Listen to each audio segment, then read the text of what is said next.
And with that, welcome into Gamecocks Saturday night. As you can tell, our backdrop a little different than inside the Columbia studio back in South Carolina. We're live on the road in Orlando. Sports Director Chaz Frazier joined alongside Noah Chaz, man. Beautiful weather here, warm. I love what Mazio Bennett said. Hey, I love my life. I don't blame him on those big roller coasters over at Fun Spot. Hey, that was the fun, but the players, they're also saying they're real locked in because after all, they have a game in Camping World Stadium this afternoon against Illinois, trying to get the 10th win. Up his 4th win this year, and oh yeah, he becomes the 4th Spaniard to don that coveted green jacket. You're looking at the signs of a big-time celebration in downtown Cleveland, where South Carolina and Don Staley are headed back to Columbia with the hardware. Chaz Frazier here in downtown Cleveland, where the confetti is still sprawled across the hardwood with the 3-time champion head coach Don Staley. How does that sound? Have to let things cook in the crock pot. You know, you want it to be good, gotta throw your seasonings in there and let it cook. And he is cooking this year. 20 TDs, 3 interceptions. Let's mirror that to last year. He had 19 touchdowns and 9 interceptions in 13 games. They're 7 games in, so you could see the progression. And really, it's their ability to open up the field, take those downfield shots. Season for sure, and the best part about it is that it's 12:33, so we've crossed over until Sunday. So later today, the Clemson Tigers are going to find out where they will head in the first ever 12-team college football playoff. How about that? I love what Mazio Bennett said. Hey, I love my life. I don't blame him on those big roller coasters over at Fun Spot. Hey, that was the fun, but the players, they're also saying they're real locked in because after all, they have a game in Camping World Stadium this afternoon against Illinois, trying to get the 10th win. Stacked on defense. Like, we got a good defense. I think it's going to be like one of the historical defenses this year for sure. I'll stamp that for sure. Like, it's going to be a fun year. How about that? That's what you call standing on business, as Nick Immanwari would say. That's the Irmo native. A little background to that conversation. We were at a card show earlier in June, and I just asked him, hey, how's the defense looking this summer? And he gave us that golden soundbite. Oh, yeah. Not just all talk. He leads the team with 85 tackles, 4 interceptions, 2 returned for a pick 6. So standing on business, he was right. It's a historical defense. Well, during Clemson's bye week, all those diehard Clemson fans, perhaps some of your friends, probably they were getting on your nerves, right? Every moment they saw you, they say, hey, we saw the real Tigers 2 weeks ago when they hung up 66 points on App State. Dare I say they might have been on to something? Are the Tigers back? Are live from Gamecock Park, where ESPN's flagship college football show is in town for the first time in a decade. For Sunday, John Rahm's best finish at the tournament, 4th place. He picked up his 4th win this year, and oh yeah, he becomes the 4th Spaniard to don that coveted green jacket. Chaz Frazier joining you from Bank of America Stadium, where there were actually fans in this stands with brown paper bags over their face. That tells one story. How about the other story? That this offense's inability to move the ball downfield, just 2 for 22 in the first 2 games on 3rd downs. This franchise only 1 touchdown through 2 games. Come without a steep price for the #1 Gamecocks and Don Staley. In the 4th quarter, tempers flaring in these areas right here, resulting in multiple ejections for LSU and South Carolina players. It will be costly for the Gamecocks as they head into the NCAA tournament without their star center, Camilo Cardoso. After the Gator Bowl, we were down in Jacksonville. There was a lot of speculation about Spencer Rattler. What is he going to do? Is he going to run it back again? It was quiet for a little bit, and then he made that announcement. Gamecock fans, Shane Beamer, they were all so happy. Road doesn't get any easier. Next up, the Washington Commanders and that young quarterback in Jaden Daniels that has taken the National Football League by storm. We'll see if they can put it all together, put the frustrations aside, and finally pick up a win. Inside the Stock Car Museum at Darlington Raceway, you'll find a variety of different pieces of history along with different faces that all tell a story. The fact that the racetrack has been around for so long goes a long ways in us being able to tell the story of the importance that this track has on this state. Darlington, a melting pot of numerous eras of racing that points directly to a unique beginning. The story of how this track was built is amazing. Darlington Raceway, pushing the sport to another level. An amazing story to say the least, and there's one individual that knows how Darlington Raceway even became a reality. Harold Brasington. My grandfather was Harold Brasington Sr., builder of Darlington Raceway. Harold Brasington's desire and innovation led to stock car racing's first superspeedway. Brasington III and others that knew him described Brasington Sr. as a visionary, a man with a plan. It was inspired by a visit when he was a young fellow to Indianapolis in 1933. His father took him on a trip to see that race, and when he saw those open wheel cars racing at those speeds, he thought, you know, this is something that we could do back in my home state of South Carolina.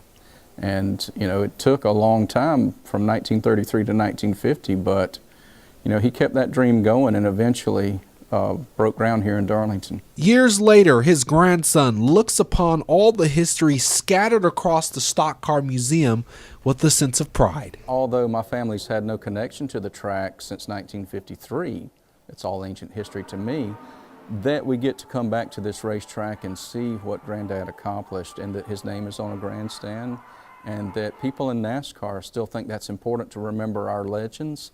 I just think that's phenomenal about this sport. In more than one way, one man's vision annually making a massive impact for the state of South Carolina. The community has embraced this racetrack. I think they realize the importance that this racetrack has, not only on the quality of life here, but on the economic impact. I mean, with 2 races now on our schedule, the annual economic impact for our racetrack in this state is about $112 million.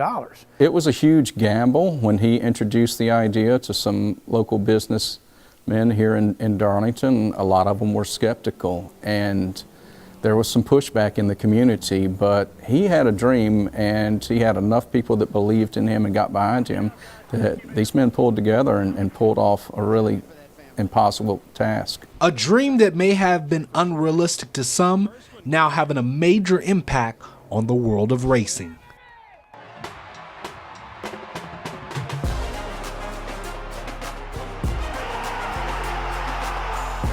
Carolina versus Clemson. This state is divided. You're either a Tiger or a Gamecock. Yeah. Obviously, you're a Gamecock. You grew up 15 minutes away. What does this rivalry mean to you? Man, this rivalry means a lot to me. It just means a lot. It's kind of like almost speechless. Like, I wouldn't say it's like hatred off the field, because, you know, I'm close with Antonio Williams. We kind of went our high school. He's just Fork, I'm Irmo, and that's kind of like a rivalry in its own. You know, 10 minutes away from high school, so it just grows. It's just, if you're not a Clemson fan, you're a Carolina fan. It's just a lot of bad blood. I can't stand Clemson, so just keep it at that. I have 4 older brothers, and my 3rd oldest brother, the middle child, yeah, he's a Clemson fan, man. So does your brother, does he have to wear a jersey, like one Gamecock, one Clemson? Or He wears Clemson. He wears Clemson? It's crazy, right? And he still gets to sit by the fans with the jersey. Yeah. He was there for that 2022 game when we beat him up there, and he wasn't really mad about it, but, you know, I'm his little brother. I had the fumble recovery. Ball's out. The ball comes out, and the special teams of South Carolina take it away again. Nick Eamon-Wari, the true freshman. And he was happy about that, but I was kind of rubbing it in his face that we beat him. What are some of your favorite memories about this Palmetto Bowl? My interception versus Cade Klubnik. Klubnik steps up, fade route near sideline. Battling forward is Brown and the Gamecock. It was back-to-back interceptions, and it was just a great moment. Carolina's got the football. It was like a one-hand interception falling backwards. Oh, Nick Eamon-Wari, his second in 2 weeks. He's battling with Tyler Brown. Still battling too. What are those moments and the highs like when you are on the winning side? Yeah, it's great when you're on the winning side. It's amazing. I remember that 2022 season. It was like the craziest bus ride back to Columbia. What's going on? I can't I can't disclose some things that were done on the bus, but it was nothing crazy. But it was a great time on the bus ride back, and just being on the winning side is great. I remember they won last year, and they planted a flag in the middle, and I was not on the field for that, and that sucked bad. So, you know, hopefully we can return the favor and be on the winning side. We both have winning records right now. We're both looking to probably hopefully get to the playoff hunt and make a spot. So, like, this is almost like a playoff elimination game. If this is indeed your last Palmetto Bowl that you're playing in, then you go out with the 2-1 winning record. That'd be huge, man. That'd be huge for the city. That'd be huge for where I'm from. I'm from Irmo. House is 15 minutes away. Big win for Columbia. Bring the trophy back down here. It'd be great to go out with a winning record. I it's game day here in Orlando. Noah Chaz Frazier just outside of Camping World Stadium, setting the stage for you. I mean, there was a lot of business on the field, but a lot of fun off the field this week here in Orlando. Yeah, it was almost more pleasure than it was business, right? Yeah. I mean, I almost did a backflip in the pool earlier. Yeah, Everyone was having fun. The team really having fun, though, going to steakhouses, going to Universal, going to Orlando Magic basketball games, really soaking in the environment here in Orlando. And one of the cooler things they did a couple days ago, they went to Fun World Orlando, had a day spent all with kids, partnering up with kids from the Orlando area, spending time with them, going on coasters, and enjoying, you know, these moments in these theme parks. And it was a really, really special time.